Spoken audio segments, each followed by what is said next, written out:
ओम स्वामी जी प्रणाम। आप सभी को मेरा अभिवादन। तो स्वामी जी, कल हम लोग सब डिस्कस किए थे फास्टिंग के बारे में, उपवास के बारे में, कि शरीर के पूरे हिस्से में उसका कैसा कैसा फ़ायदा होता है। आप स्वामी जी थोड़ा हम और समझेंगे उसको और देखेंगे साइंस ऑफ फास्टिंग, उपवास का जो विज्ञान है वो अलग अलग अंगों पे कैसे काम करता है। कल थोड़ा सा उसका ब्रीफिंग था, आज दिल के बारे में स्वामी जी थोड़ा ज़्यादा देखेंगे, हार्ट के बारे में कि हाउ दैट रियली वर्क्स। ये उपवास सब चीज़ों में फ़ायदा करता है।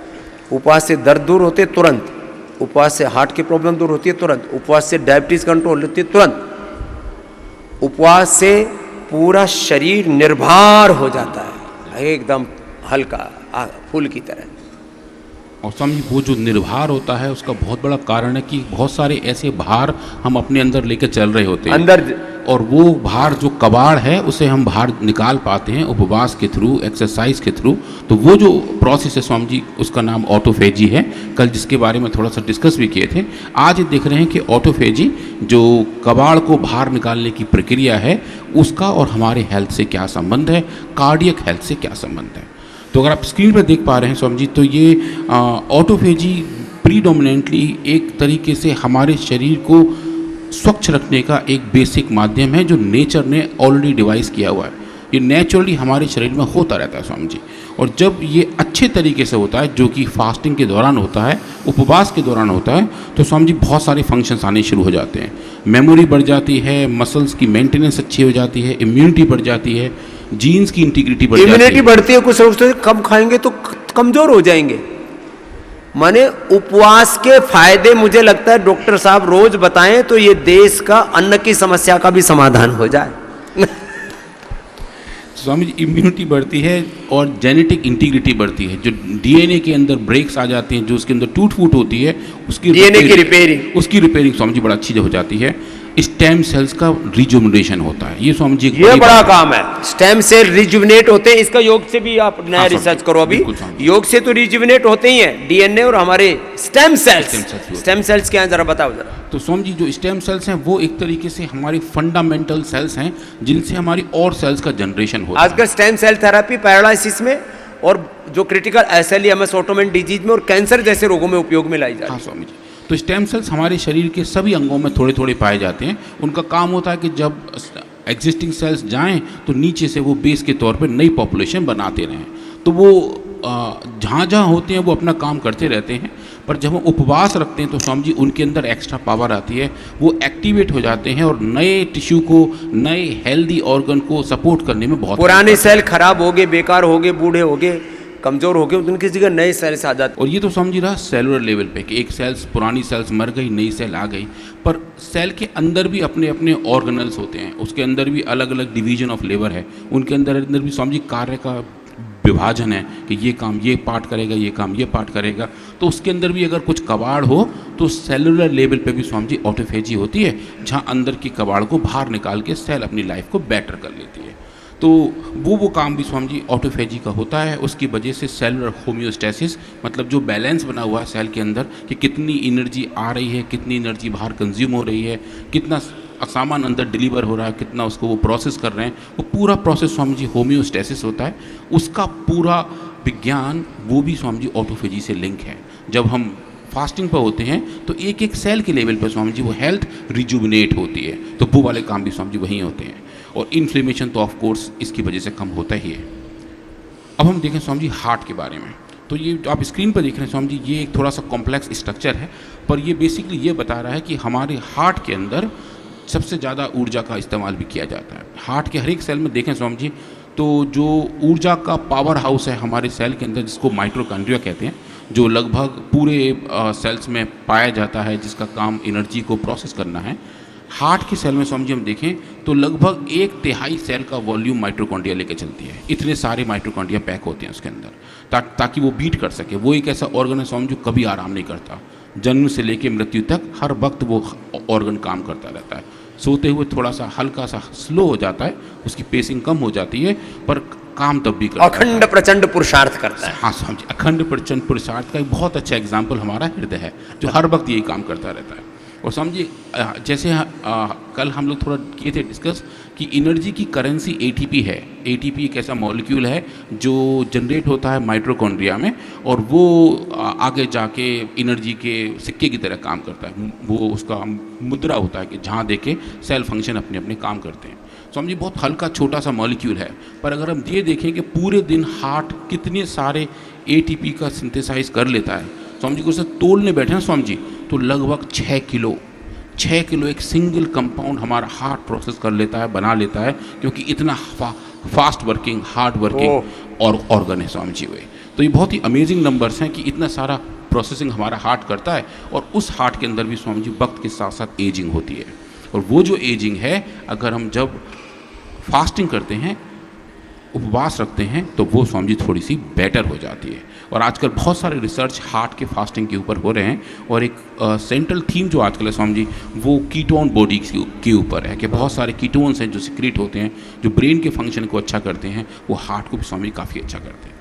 और आजकल जो बहुत सारे ऐसे फाइंडिंग भी हैं जहाँ इन्होंने फास्टिंग को एक्सरसाइज के साथ लेके गए हैं कि अगर आप फास्ट करते हैं साथ साथ एक्सरसाइज करते हैं या जैसे योग करते हैं, तो उसका जो प्रभाव है वो बढ़ के बहुत अच्छा हो जाता है। एक्सरसाइज में भी जैसे दौड़ना, खेलना, कूदना, उससे 100 गुना ज़्यादा प्रभावी होती है योगिक जॉगिंग, सूर्य नमस्कार, आसन, प्राणायाम, ध्यान। क्योंकि लोगों के एक्सरसाइज से आज तक किसी का भी बीपी की ओर नहीं हुआ, शुगर की ओर नहीं हुआ, नॉन डायबिटिक नहीं हुए लोग, लिवर किडनी रिकवर नहीं हुआ पूरा। ये योगिक जो एक्सरसाइज है, योगिक व्यायाम है, योगिक आसन, प्राणायाम, ध्यान है, उसकी ज़्यादा महिमा है। तो समझिए अभी आप स्क्रीन पे देख रहे हैं, ये हमारे हार्ट का स्ट्रक्चर है। जो लेफ्ट हैंड साइड पे है ये यंग हार्ट है, और ये एजिंग ओल्ड हार्ट है। तो जैसे जैसे हार्ट की उम्र बढ़ती है स्वामी जी, ये जो वेंट्रिकल का हिस्सा है, जहाँ मैं भी स्क्रीन पे कर्सर घुमा रहा हूँ, यहाँ ये वाले जो दीवार है वो स्वामी जी मोटी होने लगती है, और इसके अंदर उम्र का प्रभाव आना शुरू हो जाता है। और ये नेचुरल है, काफ़ी लोगों में ऐसा पाया जाता है। जैसे जैसे उम्र बढ़ती है, बहुत सारे फंक्शंस चेंज होने शुरू हो जाते हैं। और अगर हम देखें हमारे ब्लड वेसल्स, जहाँ जिनके थ्रू खून बहता है, जो खून की नलियाँ हैं, आर्टरीज और वेन्स, उनका अगर हम देखें स्वामी जी, तो ये नॉर्मल है, ये नॉर्मल ट्यूब है जिसके थ्रू हमारा खून बहता है। और जब इसको जूम करके देखेंगे, इसको कट करके देखेंगे, तो इसका एक बहुत वेरी वेल डिफाइंड स्ट्रक्चर्ड है, अलग अलग सेल्स की लेयर बनी हुई हैं जो पूरा उस ट्यूब को मेंटेन करके रखती हैं। पर जैसे जैसे उम्र बढ़ती है स्वामी जी, तो ये जो स्ट्रक्चर हैं ये ख़राब होने शुरू हो जाते हैं, बहुत कुछ इन्फ्लेमेशन आना शुरू हो जाता है, और एडवेंशिया नाम की जो एक हमारी लेयर होती है बाहर की, वो वहाँ पे इन्फ्लेमेशंस आते हैं, और सेल्स के अंदर सेल्स मोटी होनी शुरू हो जाती है। तो उसका स्वामी जी क्या होता है प्रभाव, कि अगर कोई ट्यूब की दीवार मोटी हो जाएगी, तो अंदर का जो डायमीटर है वो स्वामी जी कम हो जाएगा, उसके अंदर जो फ्लो रेट है वो कम होने शुरू हो जाएंगे। तो ऐसा स्वामी जी जनरली एजिंग के दौरान होता है। पर जब हम ऑटोफेजी को कंट्रोल करना शुरू कर देते हैं, अब स्वामी जी अब ये देखें कि नीचे आप देख रहे हैं जो एज के बारे में लिखा हुआ है, इस पोजीशन पे ऑटोफेजी सबसे ज़्यादा होती है, और जैसे जैसे उम्र बढ़ती है वैसे वैसे स्वामी जी ऑटोफेजी नेचुरली कम होनी शुरू हो जाती है। लेकिन जब हम फास्टिंग करते हैं तो ये ऑटोफेजी वापस आनी शुरू हो सकती है। सो स्वामी जी जो एज डिपेंडेंट प्रॉब्लम्स हैं उनको भी कंट्रोल किया जा सकता है राइट तरीके से फास्टिंग करने के बाद स्वामी जी, और हार्ट फंक्शन में ये अच्छे से वेरी वेल डिफाइंड है। तो अगर हम ये देखते हैं कि लाइफस्टाइल मॉडिफिकेशंस करके, कैलोरी रेस्ट्रिक्शन करके, एक्सरसाइज करके, और ऐसी डाइट लेके जो ज़्यादा कोलेस्ट्रॉल हमारे शरीर में ना बढ़ाए, अगर उसका इस्तेमाल करते हैं तो उससे स्वामी जी ऑटोफेजी इंड्यूस होती है, सफाई की कार्यवाही हमारे हार्ट के सेल्स के अंदर ज़्यादा हो जाती है, सब कबाड़ निकल के बाहर चला जाता है, और पूरा घर सुव्यवस्थित दोबारा से हो जाता है स्वामी जी। तो इन सिचुएशन में जो हमारे हार्ट की एजिंग के प्रोसेस हैं वो अच्छे से मॉडिफाई होते हैं। तो समझिए वो कुछ ऐसे प्रोसेस हैं कि माइटोकॉन्ड्रिया के जो डैमेज हैं, जो हमारा पावर हाउस ख़राब होना शुरू होता है एजिंग की वजह से, वो स्वामी जी वापस नॉर्मल होना शुरू हो जाता है, ऑक्सीडेटिव स्ट्रेस कम हो जाती है, और तो और स्वामी जी इन्फ्लेमेटरी साइटोकाइंस जो कई बार हम लोग डिस्कस किए हैं, IL-1 beta, TNF alpha, IL-6, उनके लेवल भी फास्टिंग से स्वामी जी कंट्रोल होते हैं। तो जो रेजिडेंट इन्फ्लेमेशन है, जो शरीर में जगह जगह इन्फ्लेमेशन है, स्वामी जी फास्टिंग उसको भी बहुत अच्छे से कंट्रोल कर लेते हैं। और एक बड़ा वाला जो कंसर्न था फास्टिंग को लेके और हार्ट फंक्शन को लेके, वो Swami ji ventricular cell thickening है। जो हमारा वेंट्रिकल है, हार्ट के नीचे वाला हिस्सा है, जो पूरे शरीर में खून को पंप करता है, उसकी दीवार मोटी हो जाती है उम्र के साथ साथ, जो सबसे पहले हम देखे थे स्वामी जी। उसके ऊपर भी एक बहुत अच्छा इम्पैक्ट फास्टिंग का रहता है। तो जो लोग रूटीनली फास्ट करते हैं और एक निश्चित बारंबारता के साथ करते हैं, जिनका एक पैटर्न रहता है फास्टिंग का, उन प्लांट फास्टिंग में, उन शेड्यूल्ड फास्टिंग में स्वामी जी इनकी फाइंडिंग बहुत अच्छी है कि जो हार्ट फंक्शन है वो रेगुलराइज रहता है। 2 महीने में हार्ट को आपको पूरा हेल्दी बनाना है, हार्ट ब्लॉकेज को रिवर्स करना है, इजेक्शन फ्रैक्शन को इन्हेंस करना है। 2 महीने में आपको जो बता रहे हैं कि हार्ट की जो एजिंग रिलेटेड प्रॉब्लम्स हैं, किसी का हार्ट सिकुड़ गया, फैल गया है, तो 2 महीने क्या करो, 2 बार से ज़्यादा मत खाओ। जैसे वो बता रही थी बहन की कैंसर उसने ठीक किया, 2 बार से ज़्यादा मत खाओ। 7 बजे से पहले खा लो शाम का भोजन, और अगले दिन सुबह नाश्ते में फ्रूट्स लो खाली, और शाम को उबला हुआ थोड़ा सब्जी आदि जो भी कुछ खाना है वही खाओ, फल खा लो। सुबह सुबह अंकुरित फल, सलाद, बस सुबह 10 से 12 के बीच में, शाम को 7 बजे से पहले 2 ही बार खाओ, और योग पूरा कर लो। और औषध जो आपको यहाँ से देते हैं, कार्डियोग्रिड, सिद्धामृत, अर्जुन की छाल, अर्जुन घनवटी आदि, 2 महीने में पूरे देश नहीं, हिंदुस्तान नहीं, सारे जहान की बीमारी मिट सकती है। इतना बड़ा तत्व है, लेकिन लोग जुबान पे कंट्रोल कर ले। मात्र 2 महीना जिंद और हार्ट, ओरिजिनल हार्ट 100 साल से ज़्यादा काम आता है। अभी तो लोग कहते हैं जाने के बाद भी हार्ट काम आ सकता है, लिवर, किडनी 2-3 जनरेशन तक काम आ सकती है। तो 400 साल की उम्र जो मैंने पहले बताई थी, तो मेरे पहले लोगों ने मजाक उड़ाई, बाद में कहा बात तो ठीक ही है, 2-3 जनरेशन तक लिवर, किडनी, हार्ट ये सब काम कर सकते हैं। इतना ज़बरदस्त है, लेकिन हम खा पी करके शरीर को खराब कर रहे हैं जी। तो 2 बार से ज़्यादा नहीं खाना। जितने भी रोगी हैं, ये तो आज हार्ट के बारे में बात करें, आर्थराइटिस वाले, अस्थमा वाले, मोटापा वाले, लिवर, किडनी वाले, कैंसर वाले, 2 बार से ज़्यादा खाना ही नहीं जी। और स्वामी जी चूंकि तो इंटरमिटेंट उपवास रोज का हो जाएगा, सुबह 7 बजे, रात को 7 बजे खाए, अगले दिन 9-10 बजे खाए, हो गया 14 घंटे का उपवास। स्वामी जी, वही स्वामी जी। और फिर सप्ताह में 3 दिन विशेष उपवास करना, उस दिन फिर केवल जल पर करो, और कभी कभी तो ऐसा महीने में 1-2 बार कर सकते हैं, निर्जला उपवास भी कर सकते हैं, उसके भी अलग लाभ है। पहले तो यही बता दो। तो स्वामी जी हम बात कर रहे हैं वेस्कुलर सिस्टम की, कि जहाँ खून बह रहा है, रक्त बह रहा है, उसका इफेक्ट, फास्टिंग का इफेक्ट उसके ऊपर। तो समझिए एक और ऐसा ऑर्गन है जहाँ पे बहुत इम्पैक्ट आता है उस सर्कुलेशन का, वो समझिए हमारी आँख। तो आँख के अंदर जो बिट्रस ह्यूमर, जो एक लिक्विड भरा हुआ है ठीक आँख के पीछे, उसके अंदर अलग टाइप की सूजन आ जाती है स्वामी जी, जो आप स्क्रीन पे यहाँ देख रहे हैं नीचे साइड पे। तो ये जो इसका फ्लो का डायरेक्शन है, जैसा कि हमारे हार्ट की वजह से पूरे शरीर में रक्त अलग तरीके से फ्लो करता है, ऐसे स्वामी जी ये जो अंदर आँख के अंदर लिक्विड है, जो बिट्रस ह्यूमर और एक्वस ह्यूमर 2 टाइप के लिक्विड हैं, उनके अंदर भी एक फ्लो का डायरेक्शन होता है। तो नेचर ने स्वामी जी ये सब बड़ा अच्छे से प्लान किया हुआ है कि कौन सी चीज़ कहाँ कब कितनी प्लेस करनी है।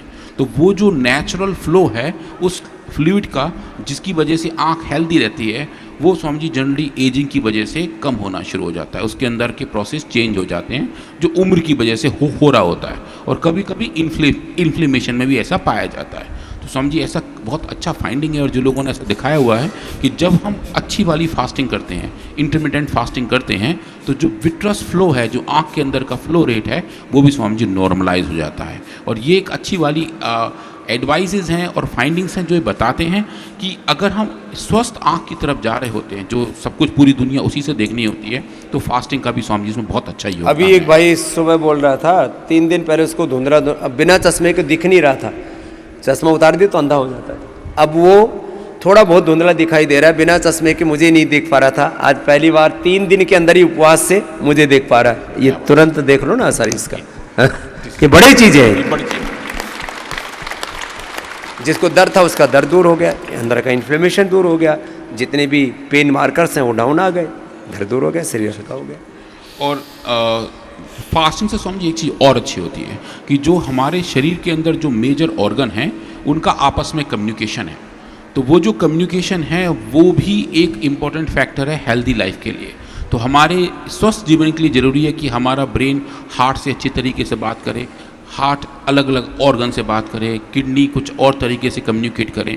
तो जैसा कि समाज में कम्युनिकेशंस होते हैं, शरीर के अपने अपने अंग अलग अलग तरीके से आपस में बात करते हैं स्वामी जी। तो वो जो कम्युनिकेशन है वो स्वामी जी फास्टिंग के दौरान बहुत अच्छा हो जाता है, क्योंकि उस कम्युनिकेशन के जो पाथ हैं वो भी अलग अलग सेल्स के थ्रू जा रहे होते हैं, और जब कबाड़ वहाँ पे भरा होता है और जब वो कबाड़ से स्वामी जी हम अच्छा वाला जुगाड़ कर लेते हैं तो फिर हमारी हेल्थ बहुत बढ़िया हो जाती है। तो ये है कि जो हमारा लिवर है उसके अंदर ग्लाइकोजेनेसिस की जो प्रोसेस है, ग्लूकोनियोजेनेसिस की प्रोसेस है, जहाँ हम नया फैट का निर्माण करते हैं, उन सब का कंट्रोल फास्टिंग से होता है। और जब ऐसा होता है तो लिवर स्वामी जी सिग्नल भेजता है पूरी बॉडी को, और बॉडी में ब्लड वेस्कुलर सिस्टम से लेके गट की लाइनिंग, और गट की लाइनिंग से लेके ऊपर ब्रेन तक, ब्रेन से लेके अलग अलग टाइप के हमारे ब्लड सेल्स पूरे स्वामी जी पाथवे में जुड़े होते हैं। 6 और 7 पैरामीटर्स हैं जो हमारे हेल्थ को डिफाइन करते हैं। तो जैसे कि चेंजेस इन द न्यूट्रिएंट्स, जो हमारा न्यूट्रिएंट इनपुट और आउटपुट रेशियो है। Cellular senescence, senescence Swami ji इसको बोलते हैं उम्र का बढ़ना।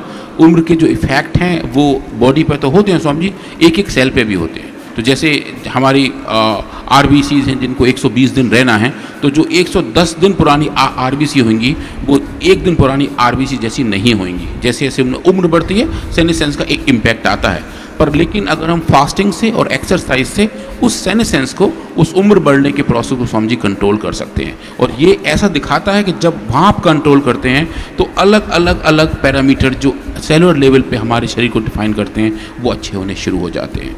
और लास्ट पॉइंट स्वामी जी इसमें जो मैं कहना चाहूँगा माइटोकॉन्ड्रियल डिसफंक्शन के बारे में। तो जो हमारे शरीर के पावर हाउस हैं जहाँ हम ATP का निर्माण कर रहे हैं, ऊर्जा की शुरुआत जहाँ से हो रही है। स्वामी जी जब मैं माइटोकॉन्ड्रिया के बारे में पढ़ रहा था और आपने कहा था कि हम भारतीय लोग अग्नि के उपासक हैं, हर जगह हम अग्नि की पूजा करते हैं, तो स्वामी जी सेल के लेवल पे माइटोकॉन्ड्रिया वो अग्नि का स्रोत है, वो यज्ञ है जो सेल के अंदर हो रहा है, जहाँ हम बाकायदा एनर्जी को जनरेट करते हैं। और वो जो स्वामी जी ऊर्जा है उसकी प्रोसेसिंग हमारी जीवनी शक्ति का कारण होती है। तो अगर हम उसको अच्छे से मेंटेन कर पाते हैं तो हमारी सेलुलर हेल्थ अच्छी होती है, और जब सेल्स अच्छे होते हैं तो टिश्यू अच्छे होते हैं, और टिश्यू अच्छे होते हैं तो ऑर्गन अच्छा होता है, ऑर्गन के बाद ऑर्गन सिस्टम, और ऑर्गन सिस्टम के बाद हमारा पूरा शरीर। तो जो शुरुआत एक बहुत छोटे लेवल से शुरू होती है वो स्वामी जी एक समग्र हेल्थ की तरफ हमें लेकर जाती है, और फास्टिंग के अच्छे इस्तेमाल से स्वामी जी हम उसको अचीव कर सकते हैं और मेंटेन कर सकते हैं। तो स्वामी जी आज के लिए इतना ही। कल स्वामी जी एक और किसी बीमारी के बारे में बात करेंगे। आपके चरणों में बहुत बहुत प्रणाम स्वामी जी, और आप सबका बहुत बहुत अभिवादन।